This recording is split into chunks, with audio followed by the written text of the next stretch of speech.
everybody, welcome back to another episode here at Garage Time TV. I am Marshall, and today we are jumping back on our 1986 Bertone X19. Last episode we were able to get this thing to fire up after a lot of troubleshooting, and I think that was a bit of an understatement. But if you have not caught that episode, make sure you guys check that out before you get up into this one. That way you guys are all caught to where we are. Now this was our barn find X19 about 3-4 weeks ago now, so it's been quite a progression from when we pulled this thing out of a carport shed barn looking thing and brought it home. So since we've got it fired up, what I want to do is start working on the cooling system. Now we have a great upgrade, the aluminum radiator from Vic Autosports. I'll make sure to put a link down in the description where you guys can pick up one for your X. But we're going to be putting an aluminum radiator in this thing. And we have all new radiator hoses as well. So what I want to do is remove the old one, and I want to flush out those built-in metal lines that actually run underneath the car up to the radiator. I want to flush that out really good before we install our nice new aluminum radiator, nice thick aluminum radiator. So first things first, I think we're going to need to jump under the front here and start disassembling unscrewing the hose clamps for the front, because we don't have any on the back yet. We haven't installed those, so we'll unattach, that's a thing, the hoses in the front and start flushing that out. It is 105 degrees today, so it's going to be some fans in the background. You know, work with me here. It's hot. I'm doing my best. But first things first, let's start disassembling the front. That way we can get to our radiator and pull that thing out. Luckily we don't have the bumper in place, so we've already bypassed that. The only thing we're going to need to be careful with is the condenser for our air conditioning system. We don't want to break that, because I would really like to have AC. And it's been tested to be sealed, so it shouldn't leak, which would be great. Because like I said, 105, you know, it's not fun. But let's jump into it. So here we are in front of the car. Again, we don't have our front bumper, so this makes it a lot easier. But a couple things, we're gonna have to undo these 10mm nuts, so that way we can get our condenser separate from our radiator. But a couple things is down under here. This looks fantastic, actually. We're going to want to take off this clamp here. We have one clamp here on this side, and luckily there should be hardly anything in the system, maybe a little bit of water when we flushed it. And then we've got two connectors. There should be one up here for our fan, or our thermostat switch, thermo switch that tells the car when to turn the fan on. And there should be another one up here for fan power. And then there's a couple bolts up here. There's one here, one on the other side. And we should be able to lower this whole thing down as one big assembly. And I think it's pretty obvious, you know, because of the way that this is, as to why we're replacing it. It is legitimately rust colored, and there's a bajillion little rocks in it, and that doesn't do us any favors. Speaking of bajillions of rocks, how about this world treat right here? That looks good. So we're just gonna keep this for now, and if we have to, we'll replace it with a nice parallel flow one. But if we have to replace it, hopefully we won't have to. Maybe we'll fix some of these fins that are whammied pretty bad, get in here and straighten them all out, help give our AC system a fighting chance. But anyway, we're going to start to assemble on this. It's going to be hard to get a camera down here and show you that, but those are the basic things we're going to be doing. I'm going to time lapse it really quick, start dropping this thing out.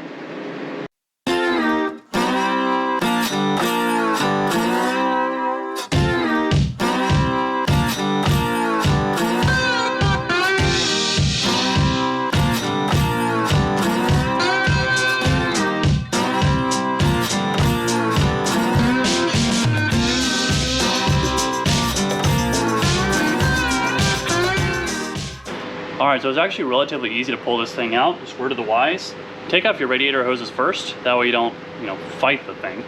But we've got our radiator out on its little subframe that it sits in, and we have this just hanging forward. We will have to definitely do some repair on these fins that got a little dinged on the way out, but there is like a better way to remove this in the manual. I just kind of rushed it.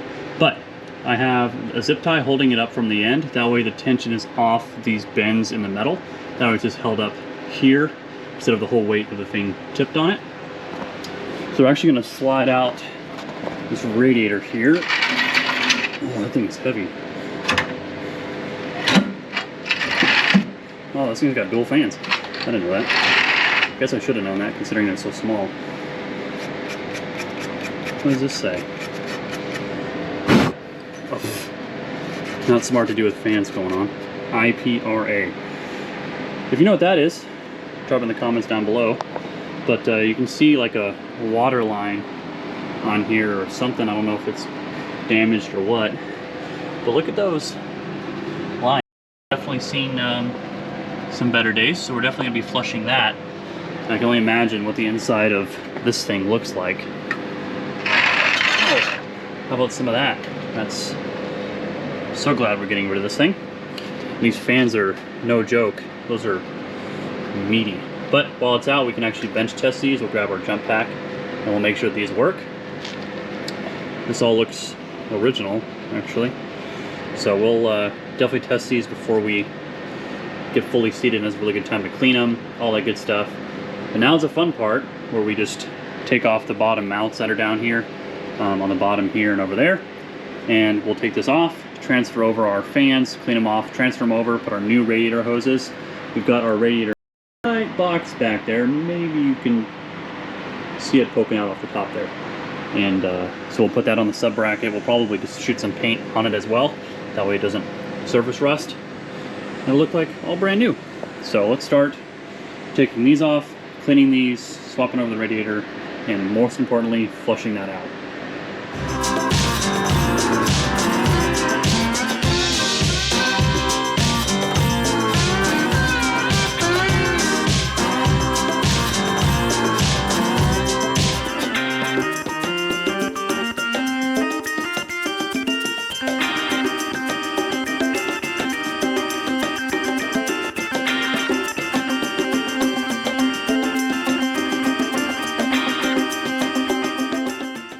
Well, we got that all disassembled, and we've got our bottom radiator support here, and surprisingly it's not dented or dinged or anything like that, just dirty. You could really use a wipe down, and then we're going to take it to our official paint booth to paint it black. So while that's over there baking in our powder coating room, we're going to open up our radiator, which I have not seen yet, but I know it's going to be good. Again, I'll make sure to put a link down in the description so you can pick up yours. Man, look at that. Look at that packaging. I mean, pure protection right here.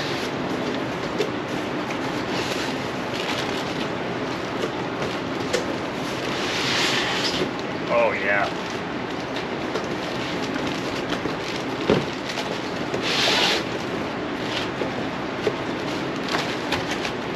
Oh, man. That is so good. And one thing that I was worried about is that it wouldn't have the studs on it, but of course it does. We've got the studs for our fans on the inside here. That's what all these are. We've got our spot for our thermo switch. Got a spot for I think that's our overflow. I think. Don't quote me on that.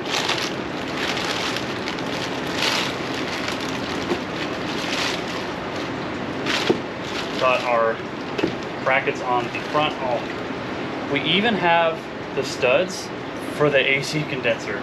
I didn't think this would come with this actually, and I was kind of worried I was going to have to kind of rob and make it my own, but it has the studs for the condenser as well. This is just going to be like the easiest radiator swap I've probably ever done.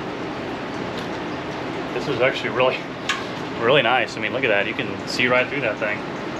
Nice, breathable. Look at those welds. Man, those are good. Thick welds. Nice cover on the top, protect it. Those studs are awesome. Yeah, this is the real deal. Yeah, I can see right through it. I can read, I don't know if you can see it from here, but I can read through it where it says Vic Autosports on the wall. That is awesome. So next thing, no one's home. So the next thing is going to be washing off those fans. Well, let's test them first. We'll test them, and then we'll wash them, so that way they're not so crummy. We can start reassembly on our official Fiat workbench. Man, this is nice. So don't mind the chaos. We're just gonna not look at all this, but I do have a power supply attached to our fan, which I think should be off. Yeah, that should spin. Got power, ground, and power. Anything. Do I have a bad connection? Oh, I got movement. There it is. My ground isn't very good.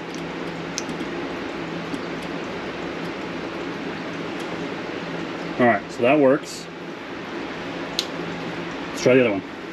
A few moments later. Alright, let's go for number 2 here.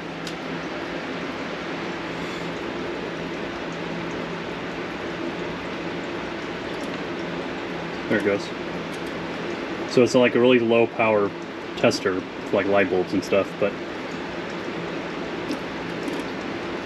something. Alright, well, we've got movement, we know that works. It's really hard to do with one hand. So both of our fans work. So now we can clean these nasty things up. I mean, look at that. I'm gonna clean these up and start putting them on there, because that does not look right. Definitely need a bath. Alright, so we've got the car moved a little bit forward, so those hoses will come out in front and go down this ledge and out down the driveway. If your wife is like mine, I know she loves rusty car water staining the driveway. I'm gonna be sleeping on the couch later, but that's fine. So we've got in our hose. We're gonna feed through the back, and it is at an angle, so it will run down. And I want you guys to be down here as it all comes out, because I know it's gonna be gross, and it's gonna be a sight to see, I'm sure. Once we get the water flowing through, it starts coming out clear, we'll take our air hose and we'll start blowing some air through there as well to try and move out anything that's potentially still lodged or anything like that. But we've got some high pressure coming in from the back, not just a hose running, just because it is just a metal tube built into the bottom here. So let's get you guys set up. Let's start flushing out all this nasty, rusty grossness.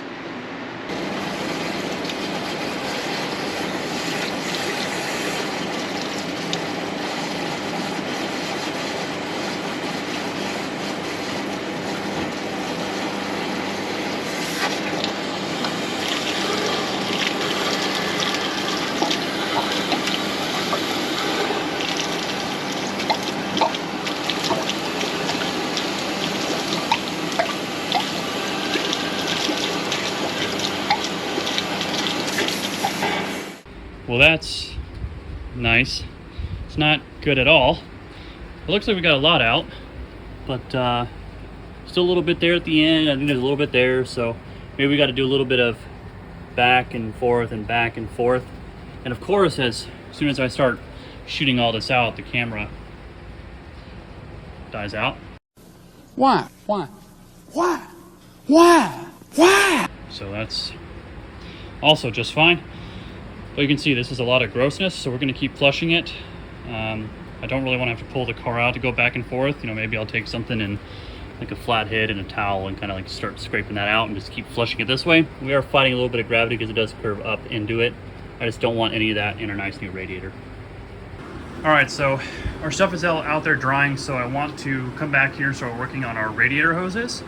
So I've got the manual open. This kind of gives you an idea of how the water flows from the block. So with the thermostat closed, you see it bypasses, you go straight back into the block. There's a little elbow, and that's what that is there. It comes out the block, bypasses to go right to the water pump and back through, right, internal circuit.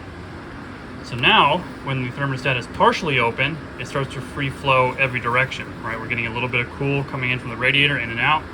Then when it's fully opened, it actually shuts this off, comes through out to the radiator, back from the radiator, up and through into the block, out and around. Okay, and that's how it makes its loop in the different stages of cooling. Now these two hoses are funky shaped, but this is gonna be our bottom one. So it's got a lot more bends in it. And you can see it's gonna, right here on the left, right there, it's got the fitting for the hose to attach to the one that's built in, which is down there by the white oil filter there. So it's gonna fit in like that down there through that side.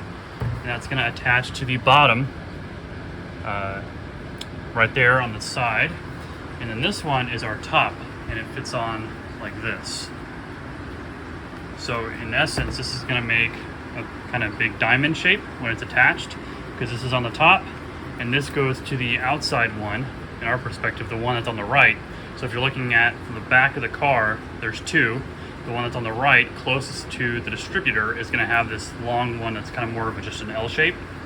And this one with the more of the S curve in it is going to be on the bottom and be on the one on the left. Now we also have a heater hose that needs to come up. It's all the way at the end. It's a smaller fitting 3/8, and that one's going to pass all the way up through to the top. And there is a fitting for it here.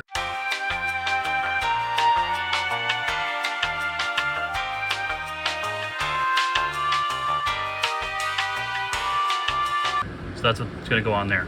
But I want to start with the one that goes on the bottom because I don't want to have to fight through that. I have my distributor wires unplugged, a lot of other things disconnected. You can see I've got the intake boot off the hose, all disconnected so I can get straight through to where the foil filter gap is. That's where those are.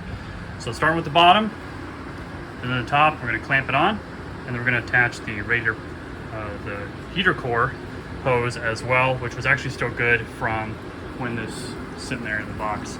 And it's already pre-formed as well, so it's nice that we don't have to try and manipulate a new piece of rubber to try and get those bends. It's gonna be really hard to show you on camera, but I'm just gonna get them installed, and I'll show you guys from the underside and the top when they're all installed. The next day. All right guys, well it is the next day. We decided to call it a night yesterday after we had reattached our radiator hoses and our heater hoses. There was still a lot of water underneath the car, and I really didn't want to roll around in that, so we just let it all evaporate overnight, and here we are in a nice dry concrete floor, which means we can now start to install our nice new aluminum radiator from Vic Autosports. We're going to be attaching those radiator hoses, put the fans back on, the lower bracket that we painted, that's going to go back on there as well, and put that all up as one big piece. It'll make our life so much easier. Then reattach that condenser as well. We're going to need to straighten out some of those fins. There is actually like a little tool you can get to fix the fins, so I may be investing in one of those here in the future. I'm sure Amazon has one or something like that. But you may be asking yourself, man, what a Mighty Fang tank top you got there. Well, thanks. You know, I appreciate that compliment. You can actually pick up one just like this in any color at our website down below. It's our merchandise website. I'll put a link here on the screen, but there's also going to be a link down in the description where you can pick up a tank top like this. We've got bags, hats, cups, mugs, regular t-shirts. As winter comes around, I'll be looking into getting some hoodies. We have our regular Garage Time TV design logo like this, but we've also got the design with the X19 with this car on it. We also have one for our 124, and we've also got a design for the first car on the channel, that Fiat 850. So all three of those are on the website. Thinking about some more designs. If you guys have design ideas, I'd love to hear them from you. You can either send me an email at garagetimetv@gmail.com. I'd love to hear from you, any kind of designs you guys have, or you can just drop them in the comments down below and I'll respond to you there. So anyway, enough of this. Let's start installing that new radiator, and maybe we can start filling this cooling system with some coolant, so that way we can get this thing moving. That would be nice.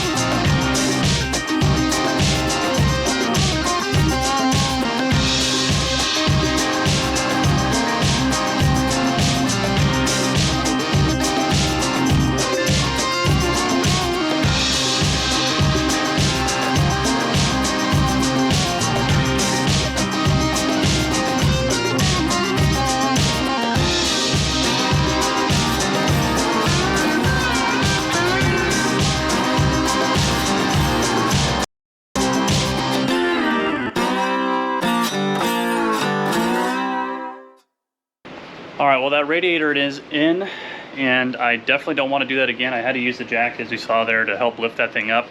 So I just needed one more hand. But what I wanted to show you was pretty cool on this hose is that it still says Fiat on it, if you can see it right there where my thumb is. And there's one right there. So these are original hoses, and good thing we replaced them because they are just not very good. Don't need that. But I want to show you under here, we got the new one in with the condenser attached. So that one's all bolted up. And when we come down underneath here, we've got our nice new hoses attached there. All the wiring connections are back together for the fan and the thermal switch, which is right up here. So those are all attached, and we got our other radiator hose on there. We want to make sure that you feel along it, make sure there's no kinks in it or any creases, anything like that that'll restrict flow. And I ran my hand up through there and I couldn't find any kinks, so that's good. And same thing here, you want to make sure there's no real stiff kinks in it. Part of why it's this nice S shape here. So it really is a perfect fit. And I reuse these old clamps.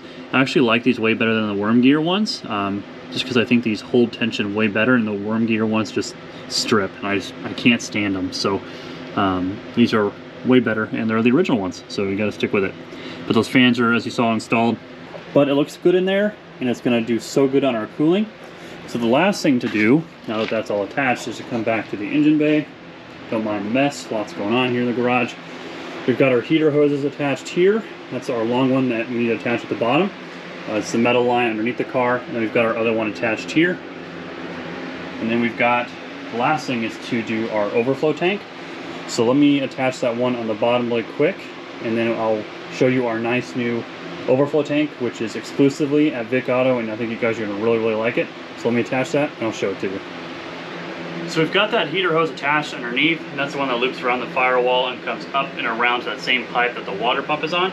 So we've got that attached, but it's finally time to do our last piece of the puzzle, and that's our overflow tank. Now this is an awesome, awesome overflow tank. Now it's something little, but I mean, would you look at it? Look at that, that's nice and shiny. This thing is fantastic. So this is from Vic Autosports exclusively. It also comes with the cap, so it comes with the radiator cap, but it's got both fittings to go onto the water pump thermostat, not water pump, thermostat housing. So this is our 3/8, right, 3/8? 5/8. 5/8 hose that goes onto it, and then this is our overflow hose that's above that. But what's nice about this is, one, it's not that awful plastic that's gonna fade and corrode and get all yellowy and gross. And so it's metal, so it's always gonna look this way. It's also coated, so we're not gonna have to worry about flakes of garbage getting into our cooling system. But the best part is, the hoses are on the side. They're not coming out the front. So you don't have to make this ugly S bend into it. You actually can mount this and just do a smooth 90, boom, you're done. So this is also just a really good looking piece. It's another easy way to clean up the engine bay. And I mean, just, why would you go with plastic ever again? I mean, look at this thing. Super solid, heavy duty, and comes with a new sealed cap as well. So we're gonna install this, and I'll show you how much better it is over a plastic one. Once we get it installed, it uses the same factory mounting locations. So it's a simple plug and play. Even if you're not doing all this crazy stuff like I am, just to upgrade something as simple like this makes all the difference in your engine bay. So let's install it, and I'll show you what it looks like when it's all in. With this installed, we've got the one bolt at the top and the two on the bottom. It's like a nut and bolt that hold it together. Nice and solid in there. Not gonna go anywhere. You can see just how much nicer these straight 90s, just like that. Not this crazy S into it, makes it all congested. And best part is we can still service down to our slave cylinder for our clutch, which we're gonna eventually have to place. So replace that. So I've got one in a box. I think it's in that box. But we're gonna have to replace that. And we've also got a new line, so we can still easily access stuff in here without having to like move all these hoses and worry about coolant and all that stuff.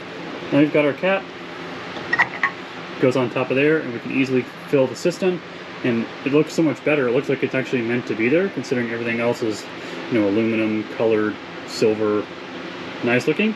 So this actually kind of blends in with the rest of it. It's not some crazy yellow box that sits on the side, and it's got the overflow.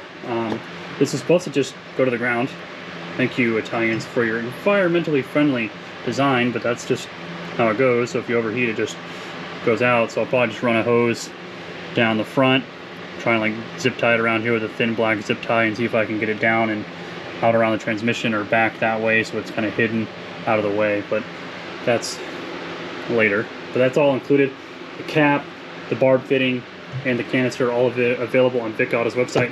I'll make sure to put a link down below to pick one up for you. These are really, really nice units. So with that, I think we've got, put this back in. Come on, there. So with everything attached, I think it is now time to start filling this thing with coolant. We're going to drop it to the ground. We've got to put our fuel pump cover on, and then we could drop this down and start filling up with coolant. We will have to go into the hood to bleed it. There's a little bleeder screw on top of the radiator, so we're going to want to pop that so the air has a place to escape as we start filling it. We'll have to be mindful not to overflow the radiator. So let's get all this put back down, clean up a little bit of this awful mess. We're going to start topping this off and make sure we don't have any leaks. So we've got the hood open here, well, front trunk, bonnet, whatever you want to call it. We've got it open. And so there's actually underneath this carpet here, look at that amazing color, all original, that's really nice. There's this rubber grommet that goes in that hole right there. And there is the nut that was on top of our radiator to bleed it. So it looks like, well, there is a nut on it, but what I've got is another one of these. And that is this. So rather than trying to get a socket down there and try and get it on there and fidget it, it's like the hole that that nut sits in, the hex head, is barely bigger than the hex. So it's hard to get a socket around there. But this is like a speed bleeder. It's got an Allen key 5/16 on top, and you can see it's just like got some air through it. See the light through there. So what you do is you actually take that out and replace it. You thread this in, and so when we want to bleed the system, we'll just take an Allen key, an Allen wrench. We'll crack this just like you do your brakes, and air will come out. We'll close it, let it circulate some more, crack it, and just like that. This is way easier to bleed it this way than trying to fish a socket down there, and this will stick up much higher, and we'll be able to get our Allen key on there. So I'm going to swap these out. That way when we go to fill the system here in a second, we'll be able to bleed this out nice and easy. So we've got that speed bleeder on there. You can see it kind of poking up with the Allen wrench. My light isn't all funky wavy on the screen, but you can see it kind of sticking out there. So it'll be real easy just to turn that Allen key to let it start bleeding. We've got it cracked just a little bit. So we're going to come back here, start filling up our coolant. We've got a lot of it here. And make sure we don't have any leaks. Cross your fingers. I think we'll be just fine though. The next day. Alright, so here we are 24 hours later. We let the car sit overnight and we don't have any leaks. Now initially we did. We had a couple loose hose clamps. We even had a bolt on the back side of the block where the block and the transmission come together. There's a little plate there with 6 bolts in it. Well, one of them at the very top, which is the only one that's accessible without separating the engine and transmission together completely, was the one that was not all the way tight. So we tightened that one down just a little bit and stopped that leak. We also had one on our intake manifold on the right side. So when you're looking at the back of the engine on the right, there was a little leak there as well. A couple loose clamps, tighten those up, no big deal. We've also started to bleed the front of our radiator. We let that come through. Now you'll hear like a hissing sound of the air escaping out the top of the radiator as the system fills up. So just be mindful of that coolant reservoir, the one we got from Vicks. Make sure you continue to top that up, just like a brake reservoir. You know, you want to make sure you keep that topped off. So I continually filled that up, and eventually you could start to hear the gurgling of the coolant start to make its way to the top of the radiator, and the hissing stopped, and you can actually hear the drips hitting the floor, which means that we've gotten air out of the system. Now we will have to get the car running in much better shape than it is now, but get that running and get that coolant circulating, and then do another bleed. You might have to do that 2, 3, maybe even 4 times, maybe putting the front of the air in the car, or the front of the car in the air, and having it bleed out that way as well. Just let gravity work on your side and let the air all escape out the front top of the car. Now take your time with that. It's just like a 124. It's a pain in the neck to bleed, you know, Fiat things. So it's going to take a little bit. But once we get this thing running in better shape, we'll do a more thorough bleed of it. But initially we have our coolant system completely full. We have to turn on our our heater and opening the heater valve to make sure we get coolant through our heater core as well. And I really hope that doesn't have a leak, because that would really destroy our unaltered original interior, which would not be good. So keep your fingers crossed for that. But otherwise, I'm really satisfied with that, and the aluminum radiator is going to be great. You know, we put the original fans back on it. We do have some aftermarket fans that are a little bit bigger, a little bit more volume that they can move. But I'm going to give these original fans a shot. Again, they are a little heavier than the aftermarket ones that kind of go through the fins of your radiator. And I think that's going to be it for this episode. I think next episode we're going to see if we can get ourselves in better running conditions, start plugging in some better things, and seeing if we can get this dined in. English. It's hard. Seeing if we can get it dialed in and tuned is what I'm trying to say. And see if we can get this thing to move. We have a new slave cylinder. We have a new clutch rubber line to install as well. I think I even ordered a clutch master and a brake master, because I don't think this thing has brakes. So next episode, we're going to see if we can get that to happen. But you can't do that unless you subscribe. So make sure you guys like, comment, and subscribe. Subscribing really helps the channel, so please make sure you do that. Also, make sure you guys check out our merchandise website. I've got a link down in the description for you where you can get awesome shirts with the X19 on it, the 124, the 850. All those cars are available in different designs on the website.